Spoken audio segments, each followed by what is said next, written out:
دیکھیں سوگ تو 3 دن ہے، بخاری مسلم میں حدیث ہے جو عورت اللہ اور یوم آخرت پہ ایمان رکھتی ہے اس کے لیے جائز نہیں کہ وہ 3 دن سے زیادہ سوگ کرے سوائے اپنے خاوند کے مرنے پہ، وہ بھی 4 مہینہ 10 دن۔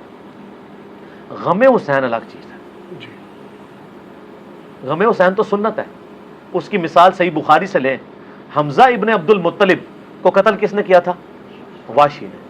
فتح مکہ پہ واشی کو پیش کیا گیا کہ اس کی توبہ قبول کریں، نبی الاسلام نے بلا کے پوچھا واشی یا رسول اللہ، قاتل حمزہ یا رسول اللہ، واشی تیرا اسلام قبول ہے لیکن کیا تو ایسا کر سکتا ہے کہ مجھے اپنی شکل نہ دکھا، مجھے اپنا چچا یاد آتا ہے۔ کسی نے نہیں کہا یا رسول اللہ سوگ تو 3 دن ہوتا ہے، چچا کو مرے ہوئے 5 سال ہو چکے ہیں جی، غزوہ احد 3 ہجری میں، فتح مکہ 8 ہجری میں، آپ 5 سال تک حمزہ کو نہیں بھولے؟ حمزہ کو کیسے بھول سکتے تھے؟ حمزہ بھائی بھی تھا حضور کا، دودھ پیتا، چچا بھی تھا۔ اور میں آج آپ کو ایک بڑی پوائنٹ کی بات کروں، اگر حضور کی وفات کے بعد حضرت حمزہ ابن عبد المطلب زندہ ہوتے، خلیفہ اول انہوں نے بننا تھا۔ اس کی دلیل لے لیں، بخاری اور مسلم کی حدیث کھول کے دیکھیں، غزوہ بدر میں مسلمانوں کی فوج کا سپہ سالار کون تھا؟ حمزہ، نہ ابو بکر، نہ عمر، نہ عثمان، نہ علی۔ اور غزوہ احد میں سیدنا حمزہ، ٹھیک ہے۔ تو نبی الاسلام کو اسی لیے ان لوگوں کی قربانیوں کا یعنی دل میں تھا غم کہ انہوں نے قربانیاں دی ہیں، اس لیے بخاری مسلم میں آتا ہے نا، اپنی وفات سے 1 مہینہ پہلے آپ نے شہداء احد پہ دوبارہ نماز جنازہ پڑھی، 1 مہینہ پہلے اپنی وفات سے، اور آپ نے وہاں صحابہ کو خطبہ دیا، آپ نے فرمایا کہ میں تمہارا پیش رو ہوں، میرا ممبر اس وقت حوض کوثر پہ لگا ہوا ہے، دیکھنا مجھے اپنے بعد تم سے یہ خطرہ نہیں ہے کہ تم میرے بعد دوبارہ سے بت پرستی شروع کر دو، لیکن مجھے یہ ڈر ہے کہ دنیا کے خزانے تمہارے پہ کھول دیے جائیں گے، پھر تم دنیا کی محبت میں ایک دوسرے سے قتل و غارت میں مبتلا ہو کر تباہ و برباد ہو جاؤ گے جس طرح اگلے لوگ ہو گئے۔ کیونکہ حضور نے بتایا کہ یہاں پہ وہ لوگ دفن ہیں جن کی قربانیوں کا پھل تم کھاؤ گے۔ یار حمزہ نے تو پھل نہیں کھایا نا رومن اور پرشین امپائر کا، سیدنا یاسر اور سیدہ سمیہ نے تو پھل نہیں چکھا نا، انہوں نے تو اسلام میں مشکل وقت گزار کے تو تکلیفیں سہ کے دنیا سے چلے گئے نا، پھل تو بعد والے لوگوں نے چکھے ہیں نا۔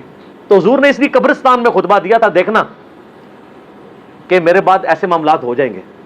تو وہ بخاری کی حدیث میں آتا ہے کہ آپ نے فرمایا مجھے اپنی شکل نہیں دکھانی، پوری زندگی واشی حضور کے سامنے نہیں آیا، پھر اللہ نے اس پہ کرم کیا کہ جب مسلمہ کذاب نے دعوی نبوت کیا تو اس کا قتل بھی واشی کے ہاتھوں ہوا۔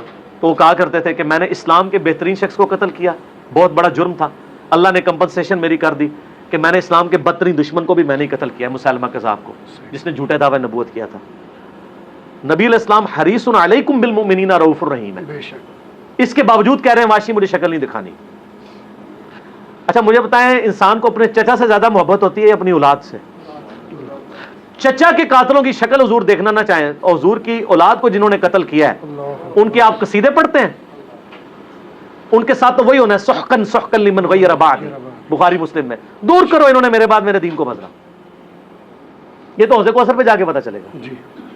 تو میں نے اس میں بولا تھا کہ سوگ حمزہ ختم ہو چکا تھا، غم حمزہ باقی تھا، وہ حضور کی زندگی میں ان کے ساتھ غم پرماننٹلی اٹیچ ہے۔ اور سر اس کو تو چھوڑ دیں، صحیح بخاری مسلم میں حدیث ہے،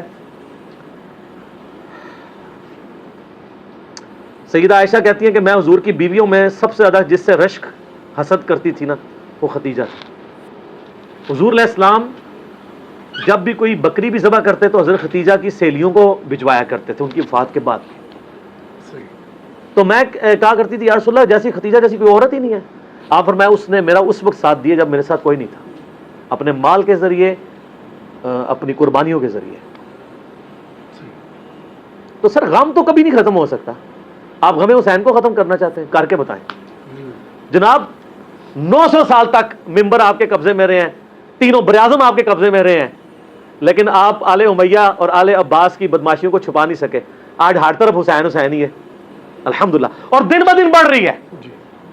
ہماری ویڈیو سے پہلے کیا حال تھا، اب تو سب لوگ کانفیڈنس لوز کر چکے ہیں، اب تو کہہ رہے ہیں خدا کے لیے یزید سے ہمیں لعنتیں کروا لیں، یزید کے ابا جی کو چھوڑ دیں۔ اب ہاتھ پاؤں پکڑنے پہ آ گئے ہیں، اب یزید تو ڈسکس ہونا ہی بند ہو گیا، کیونکہ ہم نے بتایا کہ اصل بندہ کون ہے، اصل مسئلہ کیا ہے، ٹوٹی کمند کہاں۔ تو غم حسین باقی ہے، مسند احمد میں حدیث ہے، غم حسین حضور نے زندگی میں بھی کیا ہے، علی بن ابی طالب کہتے ہیں میں حضور کے پاس حاضر ہوا, آپ نے حسین بن علی کو گود میں اٹھایا, زاروں قطار رو رہے ہیں.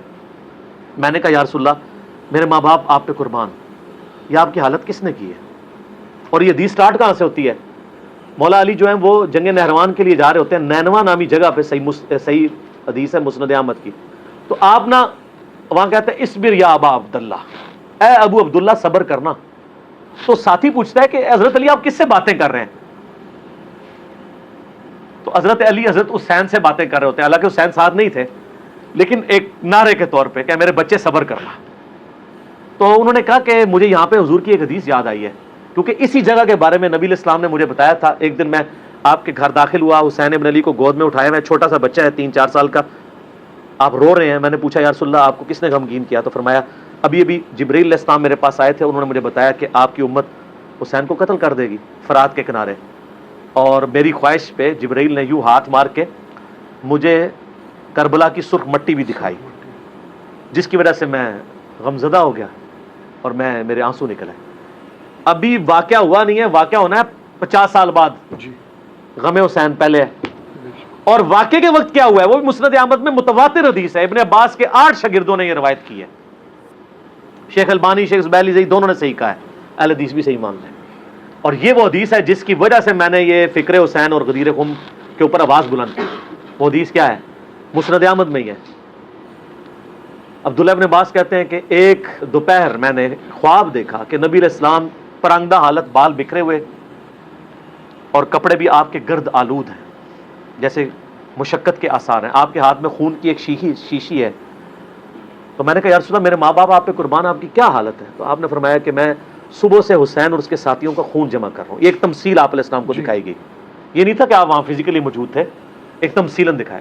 تو کہتے ہیں میں گھبرا کے اٹھا. ابن عباس کہتے ہیں میں نے وہ دن اور تاریخ یاد رکھی, اور بعد میں ظاہر اس وقت انٹرنیٹ نہیں تھا, ٹیلی فون نہیں تھے, کئی ہفتوں بعد خبر آئی کہ اسی دن یعنی 10 محرم 61 ہجری کو حسین ابن علی کو مظلومانہ شہید کیا گیا ان کے ساتھیوں کے ساتھ. تو غم حسین تو نبی علیہ السلام کو اللہ کی جنتوں میں بھی ہے, اور میں اہل حدیثوں کے لیے اور دیوبندیوں کے لیے, کیونکہ ان دونوں کا مشترکہ روحانی ابا جی ہیں اسماعیل دہلوی, جس نے وہ گستاخانہ کتاب تقویۃ الایمان لکھی ہے, لیکن اس میں اس نے صحیح باتیں بھی کچھ لکھ دی ہیں. تذکیر الاخوان ما تقویۃ الایمان چھپی ہوئی ہے, اس میں اس نے لکھا ہے کہ یہ حدیث اس بات پر گواہ ہے کہ نبی علیہ السلام حضرت حسین کی وفات پر جنت میں بھی غمزدہ ہیں. اور اس کتاب میں وہ جگہ جگہ لکھتے ہیں یزید پلید. یہ تو سعودیہ ایران کی ٹسل کے بعد یہ یزید کے دفاع کرنے والے اہل حدیث ہیں, ورنہ میں آپ کو حلفیہ کہتا ہوں کہ ناسبیت اور یزیدیت کے خلاف جتنا کام کیا نا وہ اہل حدیثوں نے کیا ہے.